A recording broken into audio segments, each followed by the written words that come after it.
Thanks for watching. Drop a like. Leave a comment. And don't forget to subscribe to watch more videos like this. Hello student, कैसे हैं आप सब लोग। My name is अंकुर दक्ष और मैं अपने channel MDN physics classes पर आपका स्वागत करता हूं। स्टूडेंट, हमारा चल रहा है लेसन नंबर 5 यूनिट सेकंड का लेसन नंबर फर्स्ट, यानी कि लेसन नंबर आपका 5 वैद्युत धारा और अनुगमन वेग। इससे पिछली वीडियो मैंने आपको वैद्युत धारा, अनुगमन या तुम्हारा धारा घनत्व के बारे में आपको बताया था, 1 एम्पीयर की परिभाषा बताई थी। अब मैं आपको बताने जा रहा हूँ धारा घनत्व और अनुगमन वेग में संबंध या अपवाह वेग में संबंध, ठीक है, या धारा घनत्व और अनुगमन वेग में संबंध, ठीक है। तो सबसे पहले हम देखेंगे अनुगमन वेग क्या होता है या अपवाह वेग क्या होता है, ठीक है। तो वेग के बारे में तो आपको सबको पता है, लेकिन अपवाह वेग क्या होता है इससे पहले एक छोटी सी बात समझेंगे। अगर देखो ये तुम्हारा चालक है, ये यहाँ पे बना हुआ, मैं ऐसे समझा रहा हूँ। यहाँ पे ये कोई तुम्हारा चालक है, ये कोई तुम्हारा चालक है, ठीक है। इसमें क्या होंगे, इलेक्ट्रॉन होंगे। इसमें क्या होंगे, इलेक्ट्रॉन होंगे। इसमें इलेक्ट्रॉन होंगे, ठीक है, इलेक्ट्रॉन होंगे। यहाँ भी इलेक्ट्रॉन होंगे, ये सब क्या होंगे, इलेक्ट्रॉन होंगे। तो मैं इसे ऐसे प्रदर्शित कर रहा हूँ, देखो इसमें इलेक्ट्रॉन होंगे, ये ऐसे इलेक्ट्रॉन होंगे। तो इनकी कोई क्या होती है, ये मुक्त इलेक्ट्रॉन होते हैं। ये किधर को भी गति कर सकते हैं, ये किधर को भी गति कर सकते हैं। ये मुक्त इलेक्ट्रॉन है, ऐसे कहीं भी गति कर सकते हैं, ये स्वतंत्र है ये, ठीक है। तो इनकी गति कैसी होती है, मुक्त होती है।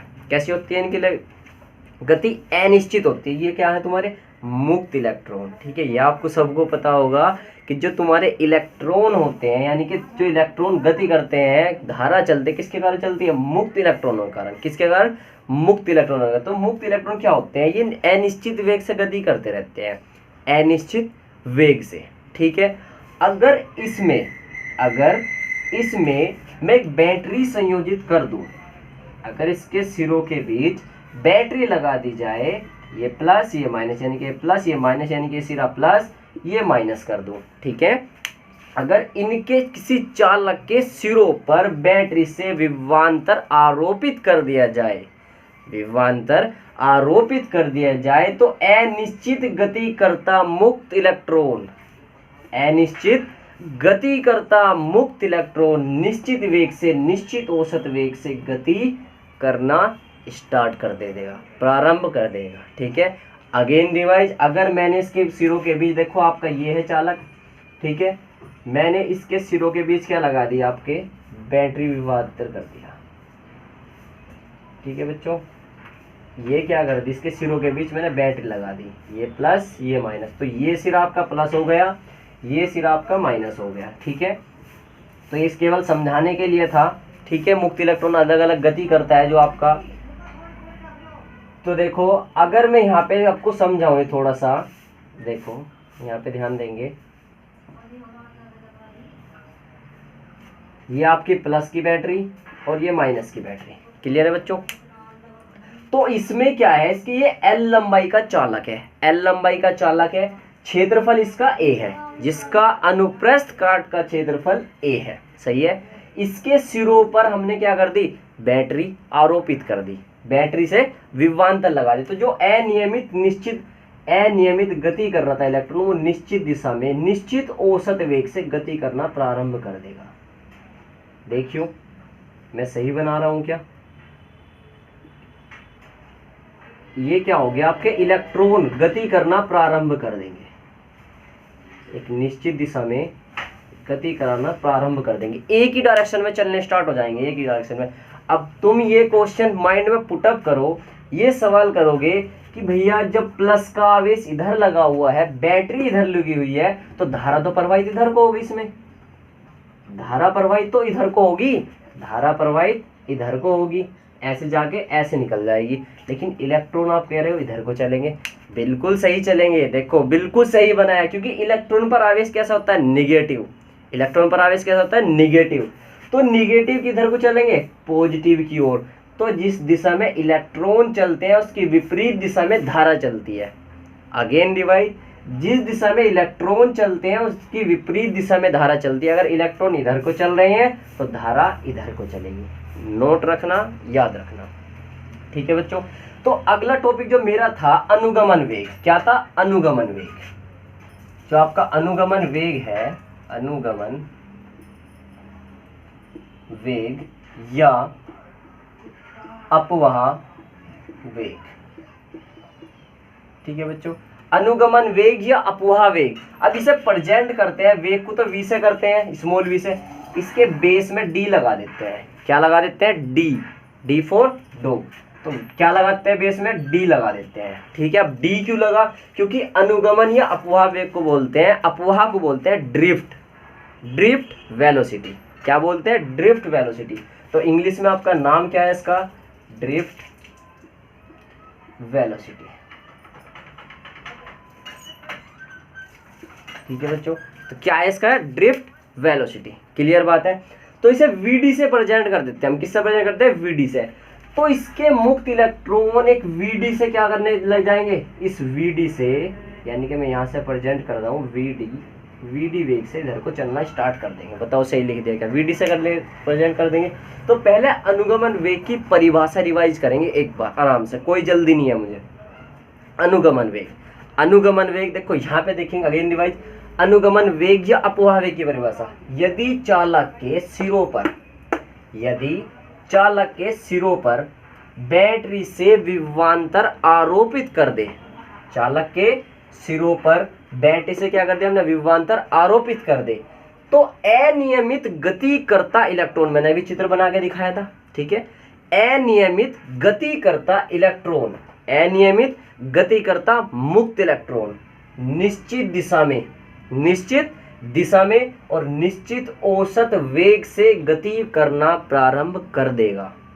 निश्चित दिशा में और निश्चित औसत वेग से गति प्रारंभ करना प्रारंभ कर देगा। इसको बोलते हैं हम अपवाह वेग या अनुगमन वेग। अगेन रिवाइज, यदि चालक के सिरों पर बैटरी से विभवांतर आरोपित कर दें, तो अनियमित गति करता इलेक्ट्रॉन निश्चित दिशा में, निश्चित दिशा में, डायरेक्शन निश्चित है, निश्चित दिशा में निश्चित औसत वेग से, निश्चित औसत वेग से गति प्रारंभ करना स्टार्ट कर देगा, प्रारंभ कर देगा। ठीक है बच्चों, याद रखना अनुगमन वेग मोस्ट इंपोर्टेंट है। 2 नंबर का सवाल हर बार आता है बोर्ड में, अब के भी आएगा। ठीक है बच्चों, तो अनुगमन वेग समझ में आया। अगेन रिवाइज करा रहा हूँ, चालक के सिरों पर बैटरी द्वारा विभवांतर आरोपित कर दें, तो अनियमित गति करता मुक्त इलेक्ट्रॉन निश्चित दिशा में निश्चित औसत वेग से गति करना प्रारंभ कर देता है। ठीक है, अब जो आपका डेरिवेशन आता है इसे vd से प्रेजेंट करते हैं। किससे प्रेजेंट करते हैं? vd से, ड्रिफ्ट वेलोसिटी। क्लियर है। अब देखो मैं मान रहा हूँ कि चालक, इसका सिरा क्या है आपका? चालक के सिरों का जो क्षेत्रफल है वो कितना मान लिया मैंने? a। ठीक है, इसमें जो एकांक मुक्त इलेक्ट्रॉन की संख्या मान ली मैंने n। कितनी मान ली? Small n। मुक्त इलेक्ट्रॉन की संख्या स्मॉल n मान ली। ये मान लिया कि मैंने मुक्त इलेक्ट्रॉन एकांक आयतन में, आयतन में, एकांक आयतन में, एक छोटे से आयतन में, यानी कि इसका आयतन 1 मान लूं, तो इसके आयतन में, एकांक आयतन में n है।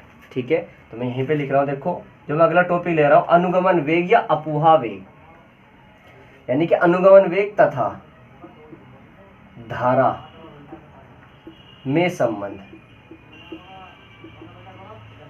जो आज का टॉपिक है आपका बहुत ज्यादा इंपॉर्टेंट है, मोस्ट इंपॉर्टेंट टॉपिक है।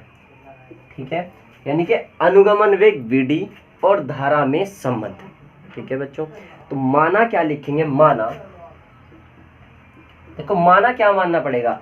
कोई चालक है l लंबाई का जिसके अनुप्रस्थ काट का क्षेत्रफल a है, तो क्या लिखेंगे? माना किसी l चालक, यानी कि l लंबाई, l लंबाई के, l लंबाई व अनुप्रस्थ, काट का क्षेत्रफल a, किसी l लंबाई व अनुप्रस्थ काट का क्षेत्रफल a के चालक पर बैटरी द्वारा विभवांतर आरोपित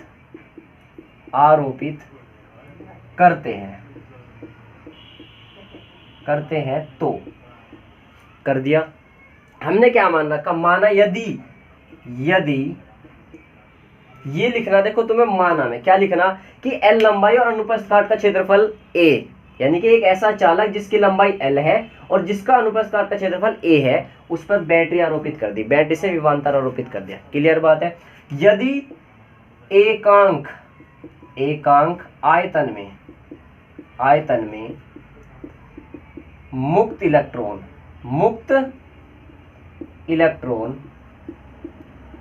की संख्या, मुक्त इलेक्ट्रॉन की संख्या कितनी मानी मैंने, n है।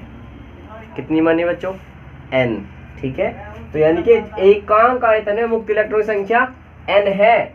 तो बताओ तो कुल आयतन में कितनी होगी, कुल आयतन में इलेक्ट्रॉन की संख्या बताओ बच्चों क्या होगी। अगर मुक्त इलेक्ट्रॉन यानी कि कुल आयतन में पूछा लगू तो कुल आयतन लगेगा नहीं लगेगा। आयतन फॉर्मूला क्या होता है तुम्हारी, यानी कि मुक्त इलेक्ट्रॉन में एकांक आयतन की संख्या कितनी थी, n। उसने पूछा कुल आयतन में कितनी, तो कुल आयतन के लिए क्या करना पड़ेगा, कुल आयतन की गुना कर दो, यानी कि v की गुना कर दो आयतन की। और आयतन क्या रहेगा, देखो इसका क्षेत्रफल a है और लंबाई कितनी l, तो आयतन कितना हो गया आपका, आयतन बराबर a गुना l। बताओ समझ में आई क्या बच्चों, तो क्या लग जाएगा a क्रॉस l। तो यही कुल आयतन में इलेक्ट्रॉनों की संख्या। ठीक है बच्चों, देखो क्या होता है भाई, आपका एक छोटा सा क्षेत्रफल है, सपोज करो इसमें क्या है आपके दो है, सपोज करो ये दो संख्या, ये भरी पड़ी आपकी बहुत सारी संख्या 10 है। ठीक है, तो अगर ये एक इलेक्ट्रॉन पर चार्ज 2 है तो 10 पर कितना होगा, 10 दूनी 20, 10 की गुना करनी पड़ेगी आपको। तो इसमें क्या होगा, L क्रॉस A हो जाएगा। ठीक है बच्चों, तो एक एग्जांपल था समझाने को, तो टोटल क्षेत्र आयतन कितना होगा, क्षेत्रफल गुना लंबाई, ये तो पता है आपको। तो क्षेत्रफल की क्या कर दिया आपने, गुना कर दी। ठीक है, तो मुझे निकालना है इसका वेग, क्या निकालना है इसका वेग, और वेग कितना हो गया था, Vd। ठीक है, तो बच्चों हमें पता है वेग का फॉर्मूला क्या आता है, वेग बराबर दूरी बटे समय। क्लियर है, वेग हमने क्या मान रखा है, Vd, और दूरी क्या मान रखी है, L लंबाई का है L, और समय क्या है आपका T। क्लियर है बच्चों, तो Vd बराबर L अपॉन T, ये चीज समझ में आई। ठीक है, अगर मैंने एकांक आयतन में मुक्त इलेक्ट्रॉन की संख्या क्या मान ली, n, तो कुल आयतन में कुल आयतन की गुना कर दी। ठीक है, वेग बराबर Vd अपॉन समय, यानी कि वेग बराबर दूरी बटे समय। वेग क्या मान रखा, Vd, ड्रिफ्ट वेलोसिटी हो गई थी, निश्चित औसत वेग, और दूरी क्या थी L, और समय क्या था T। क्लियर, अब हमें एक चीज निकालनी है, हमें किस किस में संबंध निकालना है, देखो यहाँ पे थोड़ा ध्यान देंगे,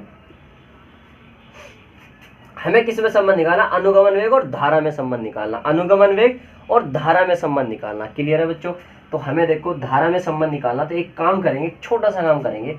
I बराबर होता है धारा I बराबर क्या होता है, Q अपॉन T। मैंने इससे पिछली वीडियो में समझाया था, I बराबर Q अपॉन T। लेकिन मेरे पास Q नहीं है, Q हमने फर्स्ट चैप्टर में पढ़ा था, जो सबसे पहली चैप्टर था। Q बराबर होता है Ne। क्या होता है Q बराबर Ne। n का मान मुक्त इलेक्ट्रॉन संख्या कितनी थी, n, A क्रॉस L और इंटू में E।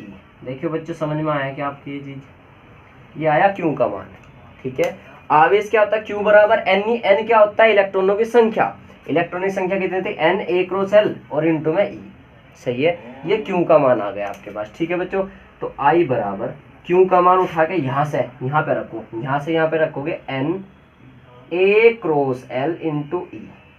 क्लियर है बच्चों, T का मान उठा के यहाँ पे रखो, T का मान, तो T का मान कैसे निकलेगा, देखो T का मान निकाल लो, यहाँ पे T को उधर ले जाओ, T को उधर ले जाओ, देन T बराबर L अपॉन Vd बनेगा या नहीं बनेगा, ये बताओ बच्चों। Vd बनेगा, बिल्कुल बनेगा भैया। T बराबर L अपॉन Vd, इसका मान उठा के इसमें रख दो, तो L upon Vd, L upon में Vd। सही है, L से L कैंसिल, क्या बचा आपके पास, I बराबर N E A Vd।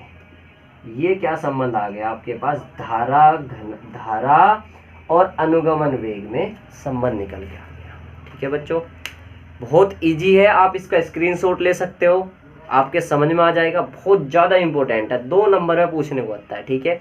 अनुगमन वेग और धारा घनत्व में संबंध, ठीक है। क्या लिखना, माना किसी चालक लंबाई जिसकी लंबाई L है, अनुप्रस्थ A है, उसके सिरों पर बैटरी विभवांतर आरोपित कर दे तो एकांक आयतन मुख्य इलेक्ट्रॉन संख्या अपने मान ली n है, तो कुल आयतन में कुल की आप गुना कर दो, कुल की आप गुना कर दी। वेग बराबर दूरी बटे समय, वेग आपने vd मान रखा, अनुगमन वेग हो गया था दूरी L है, समय कितना t, तो t बराबर L/vd, ठीक है। आवेश बराबर q बराबर n होता है, q का मान निकाल लिया, n आपका ये रहा और e आपकी ये रही। धारा निकालनी थी, I बराबर q/t, q का मान यहाँ से उठा रखा, t का मान यहाँ से उठाया, जो कट रहा था कट गया, I बराबर NEAVD आपका सूत्र आ गया, ठीक है बच्चों, सही है। ये चीज़ क्लियर होगी, आप स्क्रीनशॉट ले लो, फिर मैं अगला डेरिवेशन कराता हूँ आपको, ठीक है। तो बच्चों अगला टॉपिक है तुम्हारा अनुगमन वेग तथा धारा घनत्व में संबंध। देखो बहुत ही इजी है, धारा घनत्व क्या होता था आपका J, ठीक है, और अनुगमन वेग अभी पढ़ाया मैंने VD, ड्रिफ्ट वेलोसिटी, दोनों में संबंध निकालना, अनुगमन वेग का धारा घनत्व में संबंध। तो सिंपल सा करना, कुछ नहीं करना आपको, क्या होता है आपका धारा घनत्व का फॉर्मूला, धारा घनत्व क्या होता है J, तो J बराबर I/A होता है, I/A। तो आप क्या लिखोगे, इसी से निकाल लोगे, चूंकि I बराबर NEAVD समीकरण 1 में रखने पर जो I का मान अभी आपने निकाला था, I का मान ये वाला इसमें उठा के रख दो, देन J बराबर I का मान NEAVD अपॉन में A से A कैंसिल, क्या बचा आपके पास NEVD, ये आपके पास आया J, ठीक है। धारा घनत्व और अनुगमन वेग में संबंध। मैं उम्मीद करता हूँ ये आपके दोनों टॉपिक बहुत अच्छे से क्लियर हो चुके होंगे। आज की जो वीडियो बनाई है बहुत ज़्यादा इंपॉर्टेंस है उन बच्चों के लिए जो केवल ऑनलाइन तैयारी कर रहे हैं और मेरे चैनल से पढ़ रहे हैं। तो अनुगमन वेग और धारा घनत्व में संबंध मोस्ट ज़्यादा इंपॉर्टेंट है, यानी कि बहुत ज़्यादा इंपॉर्टेंट है। अनुगमन वेग और धारा में संबंध, अनुगमन वेग और धारा घनत्व में संबंध, ठीक है। ये 2 नंबर में हर बार बोर्ड में आ रहा है, ठीक है बच्चों। तो प्लीज़ आप इसको नोट करें, कॉपी पे लिखते चले, आप डेली वीडियो आपको मिलती रहेगी और तैयारी करते रहे घर पर। जो कुछ आपको पूछना हो मुझे कमेंट कर सकते हैं, मैंने आपको नंबर भी प्रोवाइड करा है, व्हाट्सअप कर सकते हैं। और प्लीज़ आप तैयारी करते रहिए और keep supporting me, please like and share करते रहना।